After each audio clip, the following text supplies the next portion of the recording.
On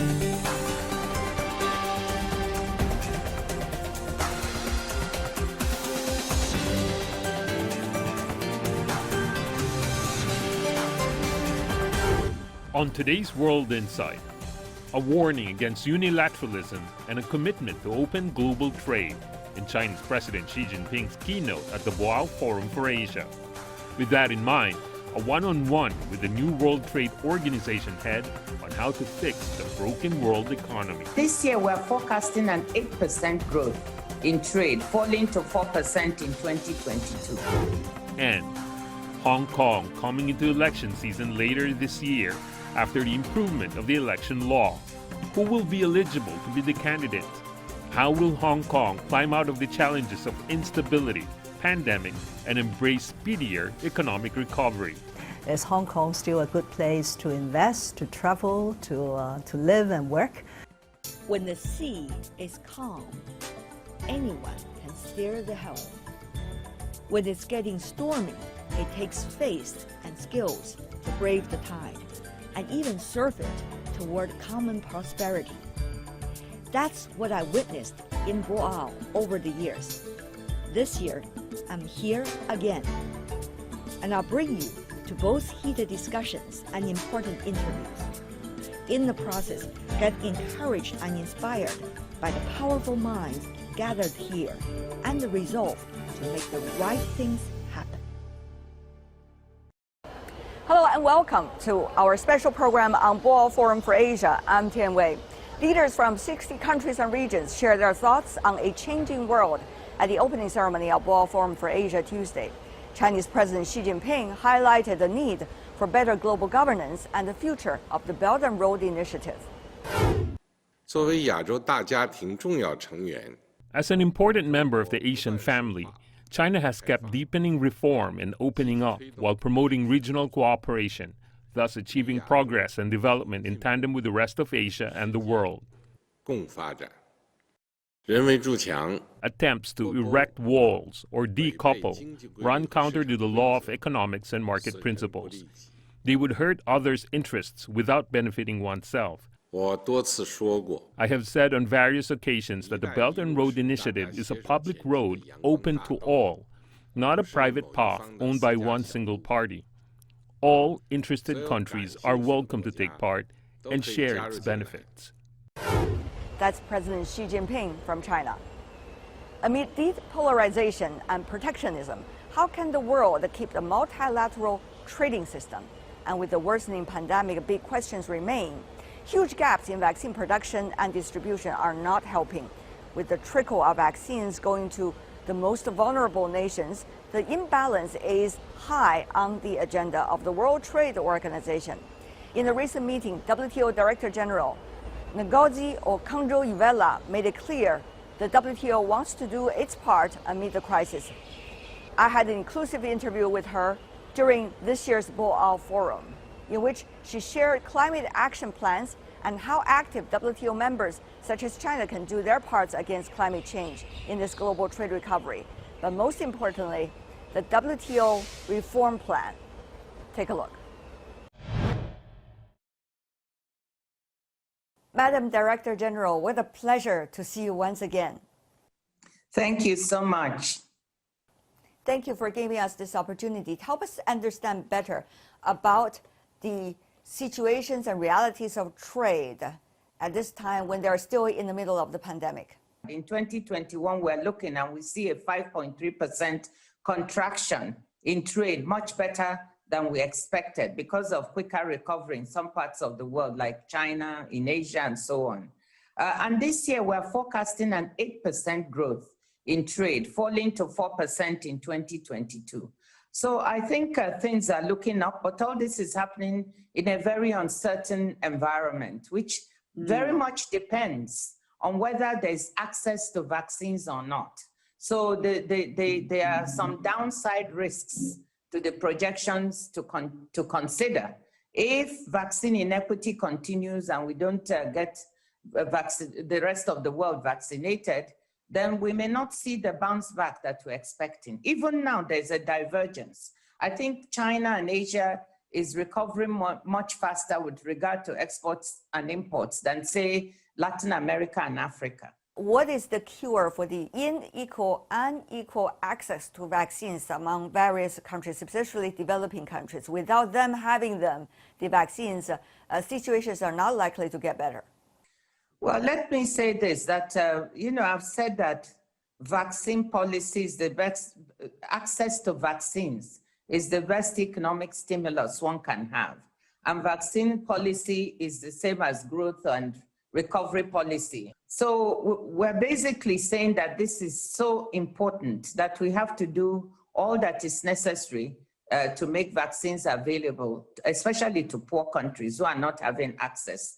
A situation where about 10 countries have administered 70 to 80% of the vaccine doses we have in the world, where low-income countries have only seen 0.2% of the vaccines. This is not really acceptable, and we have to do something about it. And there are several ways. One of the things is that this situation is coming out of tremendous scarcity of supply globally. There's not enough supply, so countries are bidding against one another. There's no real transparency about contracts and how they are being delivered. And this is causing a problem. The mechanism that the world had set up, which I also worked on, COVAX, to deliver vaccines to poor countries, although they've now started functioning very well and have reached almost the 92 countries, poor countries they set out, they are not getting enough quantities to deliver. So we must scale up the manufacturing of vaccines worldwide. We must have a better distribution of manufacturing capacity. There's also the demand by almost 100 members of WTO in the TRIPS Council to have a waiver of the TRIPS agreement, so that intellectual property agreement, so that developing countries can have access. Now, this is being debated. So you have both sides. And I believe that our members, in discussing with each other, will come to an acceptable agreement to both sides that would enable us to have this solution of equity of access solved, whilst also protecting research and development. Really? Are they really going to come to an agreement? That has been debated for years, and that has also been led to trade controversies and lawsuits. Will they be able to handle it this time? Well, there was some agreement that led to the present TRIPS clause that we have and the present flexibilities that are there, that are being debated. So there must have been agreement to reach that. So if they could reach agreement on that, they can reach agreement on a new way to go about it. So I think we should give them a chance to work this out. Madam Director General, you are coming into the office as one of the most challenging times in WTO history. And many issues that has been long there and not solved now are facing you all at the same time. What is the priority? Where to begin with? You talk about vaccine, but that's not necessarily going to be your work for the long time when it comes to the nature of WTO. So what is the real beginning point do you see? Well, the beginning point for us, for the WTO, is helping to solve the problems that the world is facing at this time. And right now, the world is facing a problem of a pandemic. And the WTO has a role to play in two ways. One, the issue of export restrictions and prohibitions that may hinder the supply chain. As you know, the supply chain for vaccines is very complicated. Secondly, the issue of helping to increase access and volume is also, as you noted earlier, within the ambit of the WTO. So we should contribute to that. So that, to me, is a top priority where the organization can make a difference. I think next is the fisheries subsidies negotiation, which speaks to helping with the sustainability of our oceans and our fish stocks. SDG, Sustainable Development Goal 14.6. This negotiation has been going on for 20 years, and it is time to deliver. I've said 20 years is enough. So WTO members have to deliver this year in order to support the Sustainable Development Goals. So those are three areas. In addition to all that, I think we must also look to some new areas. Inclusion. Trade has, the multilateral trading system has lifted so many up. And you can see, and it has helped to take many out of poverty. China is a shining example of this. So the issue is some have been left behind within countries, some between countries. How can we now try to use trade to include those who have been left behind, women in particular, micro, medium, and small enterprises? So this is another priority. And lastly, digital. The digital economy is there. It's booming during this pandemic, and we must have the WTO rules updated. We have trade and climate issues. And also the dispute settlement system that has to be reformed and rejuvenated. So these are the 5 or so priorities that are important to us at the WTO. Now, the decision-making process as a result of this is extremely crucial. How do you make sure, Madam Director General, given the rules of WTO for years, the inclusiveness will really be the principle when it comes to designing all these latest rules? Well, I mean, that's why we have to change at the WTO. Whatever it is that has been happening in the past, it cannot be business as usual. That's what I've said. The world is changing before, so all WTO members also have to change. They have to adopt processes that will enable them to do things differently. And I'm hoping that one of these is the principle of inclusion. And since I've been here, it's only 3 weeks, I have seen that happening, that there's a willingness to cooperate. There's a willingness to make sure that people are included, all are included in the discussions. We're seeing it happening in the fisheries negotiations. I also think that in the greening of our economies going forward, we must be mindful of a just transition. In other words, poorer countries will need considerable time in which to adjust and to make the required movement to renewables, to decarbonization. And, many countries are saying they'll be net zero by 2050, which is wonderful. China has declared 2060. We have to look at what other developing countries, poor countries can do, and what time we need, and what financing they will need to make this happen. Right. Let me ask you more about the WTO. The appellate body is supposed to be the teeth of the WTO, but we see little progress in figuring out who will be the judges, and not to mention they will back to work. What to do? Will WTO still be able to maintain its capability? The WTO has to work on the reform of the dispute settlement system. I think all WTO members are clear about this. I think the issue is what should be the nature of these reforms. And on that, WTO members still need to come to agreement. So these are some of the discussions that will be initiated. There are developing countries who have issues with the way the present dispute settlement system works. There are developed countries like the United States who have problems with the way it works. We have to factor all this into account and come to a common understanding of what type of reforms we want. I hope that by the time of the 12th Ministerial Conference in December, we will at least be on the same playing field, level playing field, with respect to how do we want to reform the system. We need it to be reformed in order to make sure that the rulemaking of the WTO still has the credibility it deserves. But Madam Director General, I know you know it very well. You have to deal with it. The geopolitics, China and the United States, the complicated relations between the trade relations between the EU, US, and China, for example, are only some of those issues you have to face every day in order to find a solution to many of the things you just said. So is there a hope? Many say this transformation will take years. Well, the WTO can, as a multilateral institution, can certainly help our members like the EU, the US, and China to solve some of the problems they have. And I hope they will indeed use this organization, reform it, and use it towards this end, because that's why it's here. But there are also some issues that need to be solved bilaterally between these big trading powers.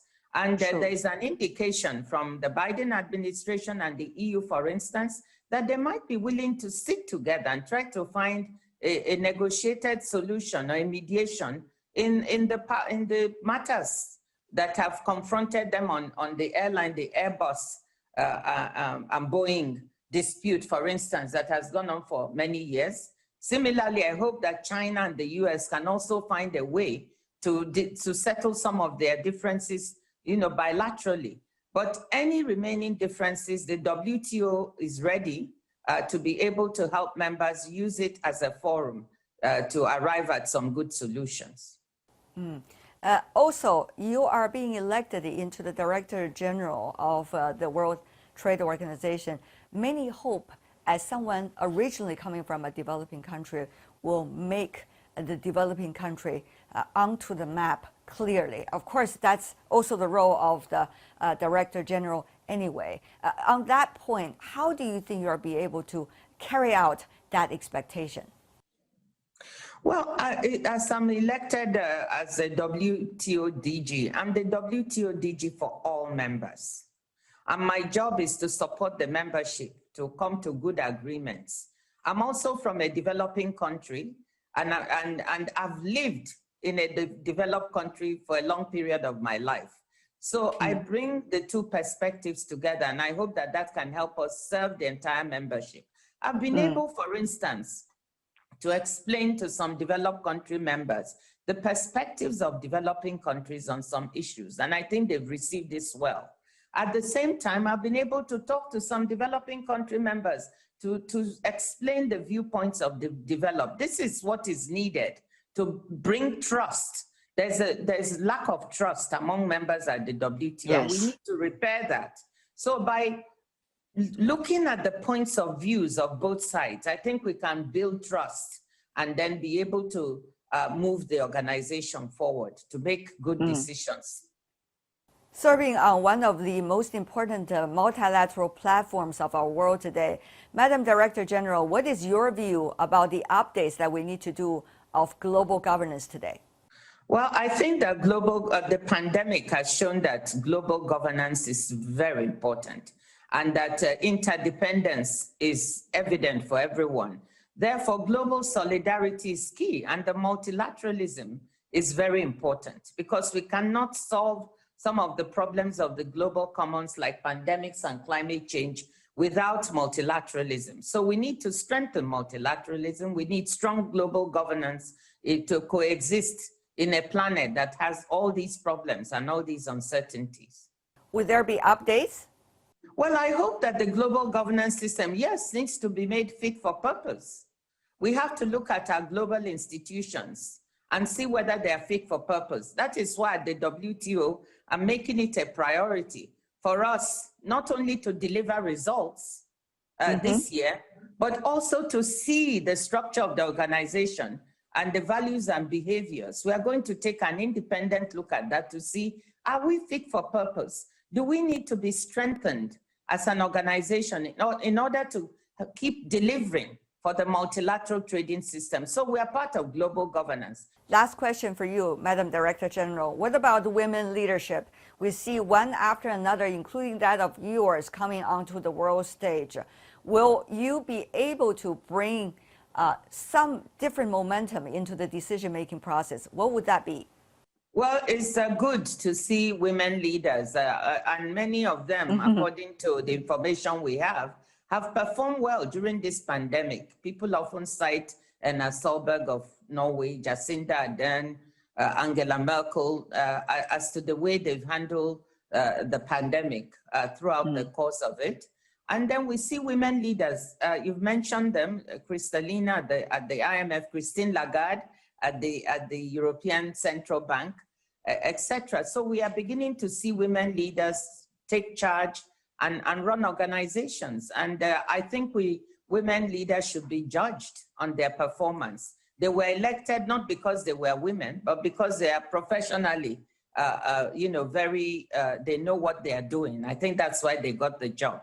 Nevertheless, we shouldn't get overly excited. Women are still maybe 21% or so of parliamentarians. cabinets, everywhere you go, female leaders, female heads of state are not very many. So one could go on and on. So I think we need to continue to push. So yes, things are moving, but we have a long way to go. Let me tell you, the day that we will say that women's leadership has arrived is the day that we will no longer find it special that a woman is in an international organization, that an African is leading. The day we don't have that as a big piece of excitement, that will tell you that women have really arrived. The fact that people are so excited that a woman and an African is leading an organization shows you that we're not there yet. We have to now deliver for younger women so that they can take their rightful place in these organizations. Rightly said. Beautifully said. As the Chinese saying goes also, women holding half of the sky, as it should be. Thank you so much, Madam Director General, to see you once again and hope to keep in touch. Really appreciate your time. Thank you, Tianwei, very much. Thank you. You're watching World Insight from Boao Forum for Asia. I'm Tianwei. Coming up in the program, Hong Kong coming into election season later this year after the improvement of the election law. Who will be eligible to be the candidate? How will Hong Kong climb out of the challenges of instability, pandemic, and embrace even better economic recovery? Coming up, Carrie Lam, the Hong Kong Chief Executive. Is Hong Kong still a good place to invest, to travel, to live and work? When the sea is calm, anyone can steer the helm. When it's getting stormy, it takes faith and skills to brave the tide and even surf it toward common prosperity. That's what I witnessed in Boao over the years. This year, I'm here again. And I'll bring you to both heated discussions and important interviews. In the process, get encouraged and inspired by the powerful minds gathered here and the resolve to make the right things happen. This is World Insight. I'm Tianwei in Boao. In a fast-growing Asia, the financial hub of Hong Kong had to deal with the strife on the streets over the past 2 years. Now things have calmed down and the economy on a path to recovery. The National People's Congress, or NPC, did make 2 important decisions on Hong Kong: the safeguarding of national security law and improving Hong Kong's electoral system. On the sidelines of Boao Forum, I had an exclusive interview with Carrie Lam, the Hong Kong Chief Executive. 2 years after the unrest, she said Hong Kong is still a good place to invest, to live, and of course, to work in. Here's her thought. Madam Chief Executive, thank you for giving us this opportunity out of your busy schedule. What do you expect to achieve with people here at Boao? Well, the first thing for me to come to Boao Forum for Asia is to tell the people whom I'm going to meet that Hong Kong is well and alive. Because after a period of almost 2 years of social unrest or even violence and disruptions, I think some people may have a misperception about Hong Kong. What is Hong Kong's future? Is Hong Kong still a good place to invest, to travel, to live and work? So to have the chief executive to tell them in a confident manner, I hope will achieve that effect. The world is changing fast, as the title of the Boao Forum indicates, world in change. But how are you seeing Hong Kong now, its new positioning? Well, Hong Kong has certainly changed a lot in the last 2-3 years. But I would say that it's all changing for a better Hong Kong. Because Hong Kong is an inalienable part of the People's Republic of China, and we are supposed to flourish and succeed under one country, 2 systems.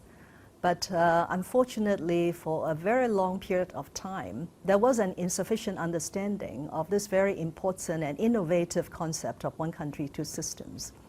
And Hong Kong being a very free and diverse society, inevitably, some of our people were affected by some misrepresentation, some external sort of smearing of the country and of Hong Kong system.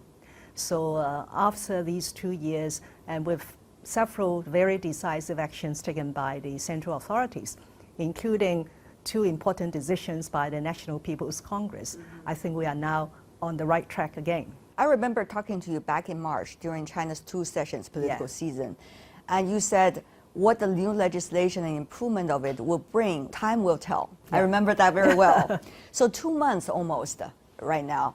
How do you see the changes it's brought to Hong Kong? Well, I think as far as the improvements to the electoral system of the Hong Kong Special Administrative Region, you still have to wait and see because Okay. we are still in the process of putting into local legislation the important decisions and amendments to the Annex 1 and Annex 2 of the Basic Law passed by the National People's Congress Standing Committee on the 30th of March.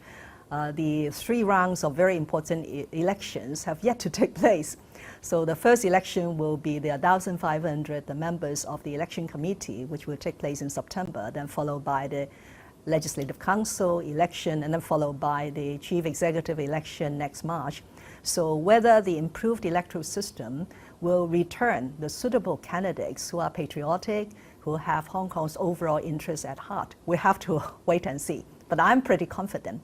But what is obviously changed is under the national security law. We have now seen stability. We have now seen Hong Kong people recovering that freedom to speak their mind, to go out, and I think that is a very obvious change, and that is a change for the better, especially for overseas investors. So I have been doing a lot more overseas promotions, sometimes riding on your platform Thank you.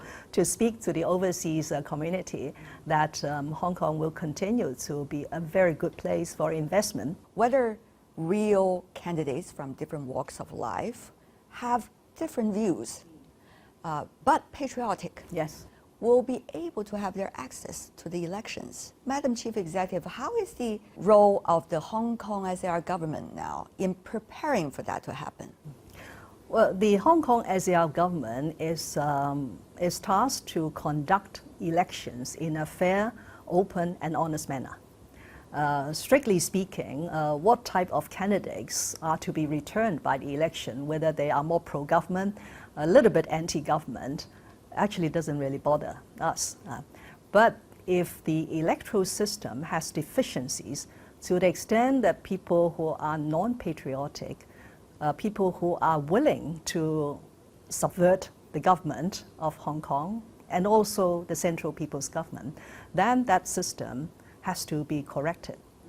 Now that we have the National People's Congress Standing Committee changes to Annex 1 and Annex 2, I am pretty confident that we will be able to deny those unpatriotic people from coming forward. One is by the composition of the election committee, and secondly is by the establishment of a candidate eligibility review committee. So when that is assured, I would still like to see Hong Kong's legislature comprised of people from all walks of life, or even people with differences in opinions, people who could be more critical of the government, because that's the constitutional function of the Legislative Council, to perform checks and balances, to scrutinize the government business, and to make life better for the people of Hong Kong.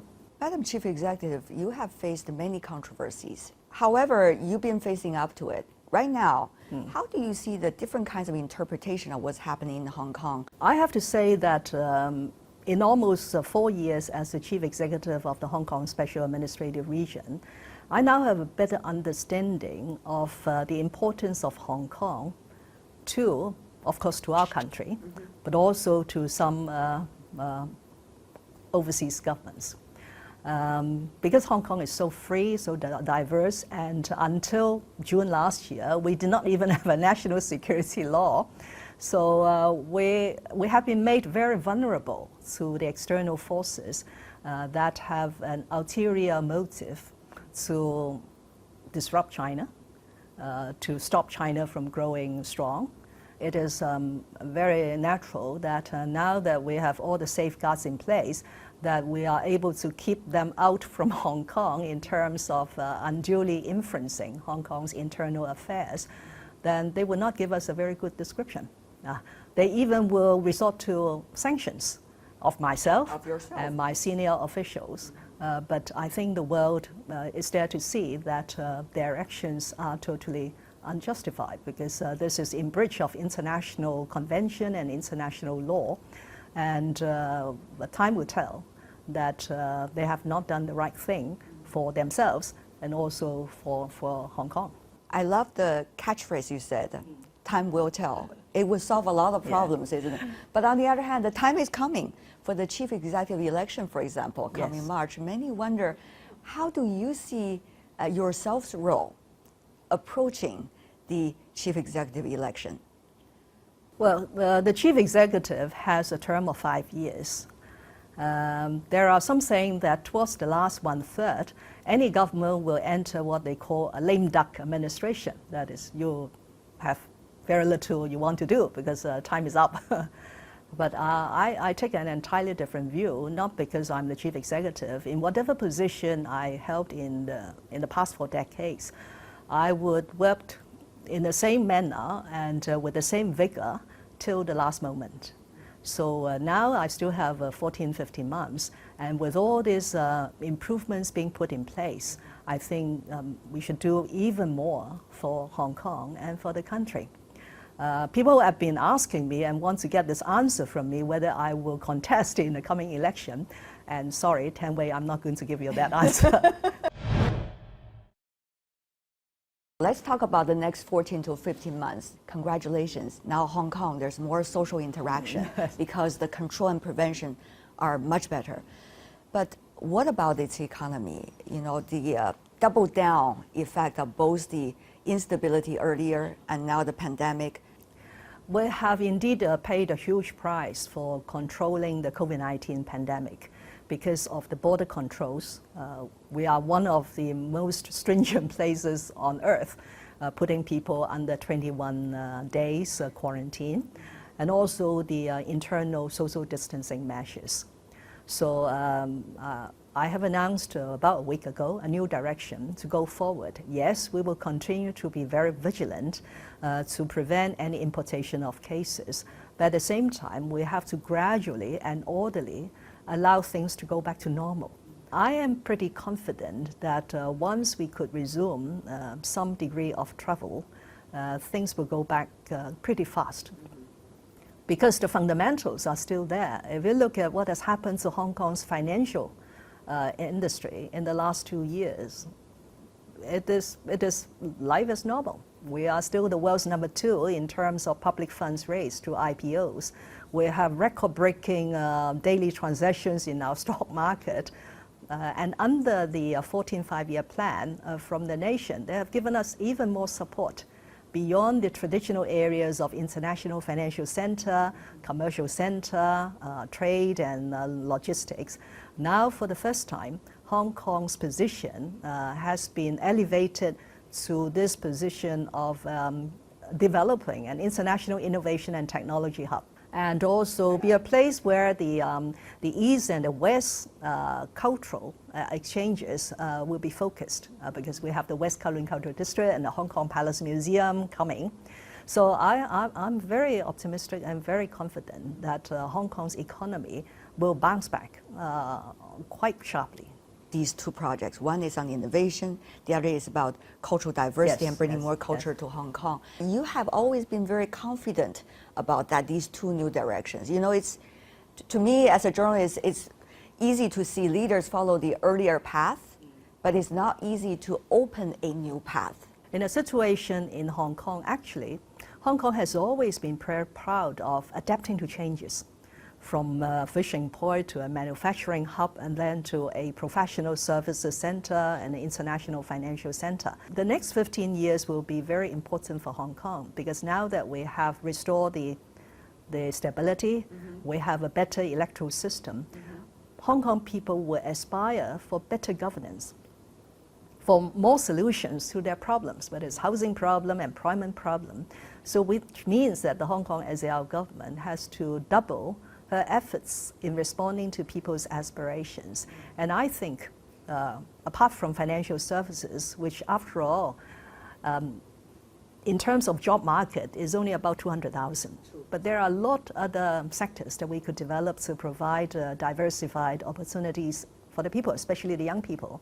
And technology and arts and culture, including creative industries, are really very good candidates for growing the economy and providing quality jobs for the people. And the young people love it. Yes. China is in a different place right now with its reform and opening up for decades. But at the same time, at a critical juncture in its interactions with the rest of the world. So this makes Hong Kong, which is being considered as a forefront of China in a way for decades, in a very interesting position. Yes, the last 3-4 years have been extremely challenging for Hong Kong. One of the main reasons is because after almost 24, 25 years from the reunification, I can now more or less conclude that we have not made the best use of this one country, two systems. And we have misunderstood the one country, two systems concept and tend to exaggerate the Hong Kong system. There's an analogy by President Xi Jinping when he delivered this very important address in Hong Kong on the 1st of July 2017. That is the inauguration of my term of government. He said it was like a tree, and one country concept is the roots. If the roots are not strong, then this tree could not flourish. For a while, Hong Kong looked like that Hong Kong was strong, but actually the roots were not solid. And that's why once we face some political issues, controversies, external infiltration, then the whole city seemed to be put in a very difficult position. But after these important decisions by the National People's Congress, I think we are now putting Hong Kong back on the right track of one country, two systems. Although there are still a lot of things I need to do as a chief executive, because one country, two systems require a lot more improvements in other systems, like our education system, like how we manage the civil service to be patriotic, to understand one country, two systems, how we interact with the outside world, or how we work with the media. So all these will need to be put in place in the shortest possible time. Shortest possible time. Exactly how short? Is there a time frame for that? Depending on our capability and the engagement of the people. I don't think we could do it all by ourselves. For example, if you want to change the education system, the over 1,000 schools in Hong Kong have to have the buy-in. They have to understand why we have to do it. But I would say that we are moving in a pretty healthy way. For example, this very controversial subject called the liberal studies. After several rounds of discussion with the education experts and so on, from the beginning of the coming school year, that is September this year, we will start to introduce a new subject called civic and social development to replace the liberal studies. And within this new subject, we will put equal emphasis on national development, global perspective, and the situation of Hong Kong. What about the vaccines? That still, to some, is a controversial topic. I know you had yours. Yes. So tell us, how did you feel? And how do you think that message can get across to the majority of the Hong Kong society? Well, Hong Kong actually is very fortunate as far as vaccination is concerned. We have no worry about the supply of vaccine. We signed advance purchase agreement with two vaccine companies. One is Sinovac, which is a mainland manufacturer. The other is a German one, the BioNTech.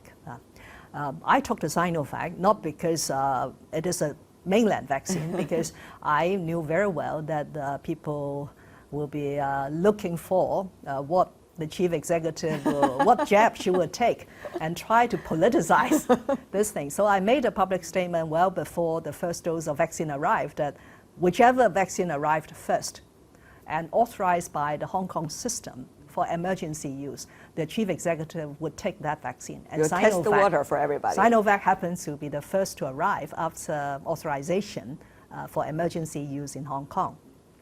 I finished my 2 doses. I have finished for another 3 weeks already, so everything is now fine. I should have enough antibodies to protect me from being infected. But it is right, there is a very strong vaccination hesitancy amongst Hong Kong people, which bothers us a lot, because we need a large number of people to be vaccinated in order to enable the social activities to resume, and also hopefully to build up that defense for Hong Kong as a city, so that we can have more travel bubbles with other places. At the moment, I think about 11% of the eligible population have taken the vaccine. So, and the age groups has also been widespread. Yeah, right? It's actually almost everybody, because under 16 is not yet ready to be vaccinated. So we have opened up the vaccination to everyone aged 16 and over. And we have created almost 30 community vaccination centers, all very well staffed, very spacious. And we are partnering with 2,000 private doctors to provide the vaccine at their clinics. So it's very convenient. But unfortunately, there is this hesitancy. So how to overcome that hesitancy? One is by science. Keep on talking about the science and the data and so on. Secondly is by more publicity and public education. And thirdly, which originally was not my preferred approach, is to provide incentives. So if you take the vaccine, you'll be able to travel. You take the vaccine, you'll be able to go to a restaurant that will operate for longer hours and so on.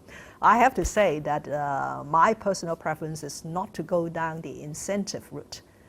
But if Hong Kong people are very practical, they want to see the value of taking a jab, then the government has to provide that incentive in order to attract more people. And that's Hong Kong Chief Executive Carrie Lam in an exclusive interview with me on the sideline of the Boao Forum. I'm here this week to share with you all the important takeaways.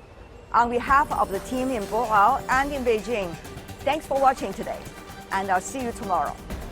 Bye for now.